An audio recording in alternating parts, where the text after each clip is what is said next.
timing, testing, TOEFL, transcripts, translation, trajectory, talk, think, thank you, try again. Business schools are super competitive. They're often even more competitive for international students, especially if you come from a country that is typically overrepresented in the US business schools. So let's keep these things in mind as you put together your applications, or even in the year leading up to applying. The first is timing. For international students, especially if you're from an overrepresented country or region, you really want to hit that September deadline. If you hit January, there may be a lot of people who look very much like you who've already filled seats in the first round. Second thing, testing. Testing is one of the components of business school applications. GMAT, GRE, schools are test agnostic. Take the test on which you can perform the best. Keep in mind that for certain regions or countries in the world, test scores are often higher than the averages that you're seeing for the class profile. Make sure that you kind of stack up against people who look very similar to you from your country or region.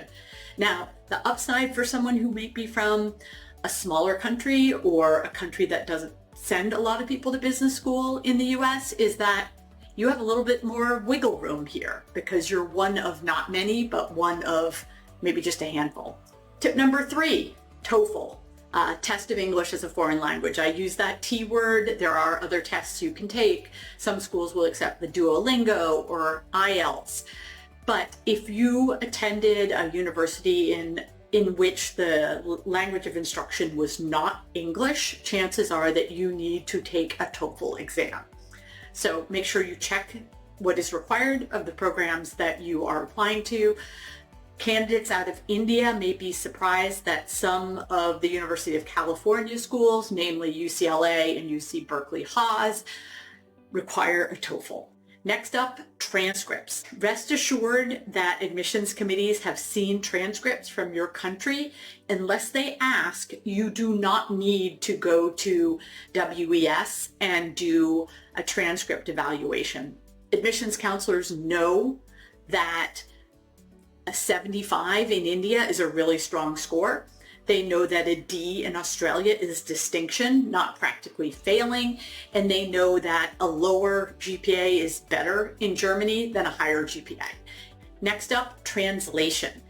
If you attended a school where your transcript has been delivered to you in a language other than English, go ahead and find a translator who is authorized to do translation. You're going to have to submit the original language transcript and an English translation of that, along with paperwork certifying that it is an accurate translation.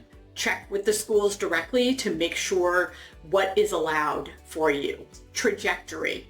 Think about the path you are on to date and the path you want to be on coming out of business school. You need to connect the dots. So think about the trajectory that you have been on post your undergrad, and your post-MBA goals should not be a hard reset, but rather build on the knowledge and skills that you have developed to date. Next T is talk. And this is about engaging with typically students and alumni at the schools you are considering. It is not important that you have someone in the admissions office who knows who you are. You need to explore the resources in terms of curriculum and clubs at the schools, and the best way to learn about those things is to talk to students. Next up is think. So think hard, not only about what you want to take from business school, but how your presence in that community is going to enhance the experience for your classmates. Perhaps you come from a country that has seen amazing growth recently, and students are anxious to go and explore what is going on in your country. Use that to your advantage. Be gracious when someone helps you out and thank them. And finally, it is super competitive to get into top MBA programs in the US. So don't be afraid to try again. So as a reapplicant, you have a chance to show how you have taken more time to understand your trajectory. You perhaps improved your test scores, your English language skills might be better. Don't give up if you don't get in the first time, and try again.